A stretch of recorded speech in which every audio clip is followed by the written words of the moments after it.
అందరికీ నమస్కారం. గ్రామ వాలంటీర్లు ఇప్పుడు ధర్నా చేస్తున్నారు.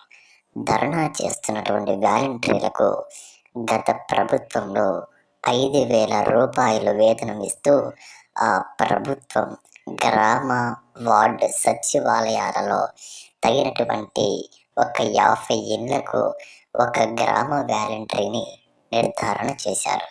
చేసినప్పటికి కూడా ఈ కూటమి ప్రభుత్వం మా ప్రభుత్వం వస్తే తప్పకుండా 10,000 రూపాయలు చేస్తాను అని చెప్పినటువంటి ప్రభుత్వం, ఆ కూటమి ప్రభుత్వం ఇప్పుడు గ్రామ వాలంటీర్లని పూర్తిగా ఆ యొక్క విధుల నుంచి బ్లాక్ చేసి పడేశారు.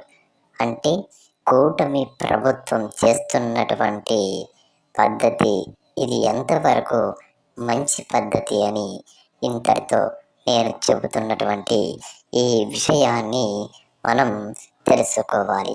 గత ప్రభుత్వంలో చెప్పిన ప్రకారంగా జగన్మోహన్ రెడ్డి గారు వాలంటీర్లకు కూడా ఖచ్చితంగా మీకు త్వరలోనే మంచి శుభవార్త చెబుతాము అని కూడా జగన్మోహన్ రెడ్డి గారు గత ఎన్నికల చివరిగా ఒక మాట చెప్పింది. కానీ అది విడుదల కాలేదు. ఇక కానీ చెప్పినటువంటి 10,000 ఏమిటి? ఇప్పుడు ధర్నా నిర్వహిస్తున్నా కూడా కలెక్టర్ కానీ, అక్కడ ఉన్నటువంటి పోలీస్ అధికారులు కానీ, అక్కడ ఉన్నటువంటి కూటమి ప్రభుత్వం నాయకులు కానీ ఎటువంటి పట్టించుకునేటువంటి నాదుడే లేడు. బాధుడే బాధుడు.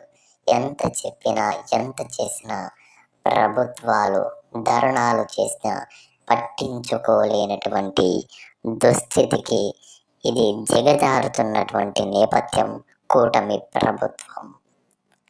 తక్షణమే ప్రభుత్వం గ్రామ వార్డు సచివాలయాలు, గ్రామ సచివాలయాలలో ఉన్నటువంటి గ్రామ వాలంటీర్లకు తక్షణమే వాళ్ళు విధుల్లో చేరి వాళ్ళ డ్యూటీని వాళ్ళు చేయమని కూటమి ప్రభుత్వం నిర్ణయించాలని మేము డిమాండ్ చేస్తున్నాం.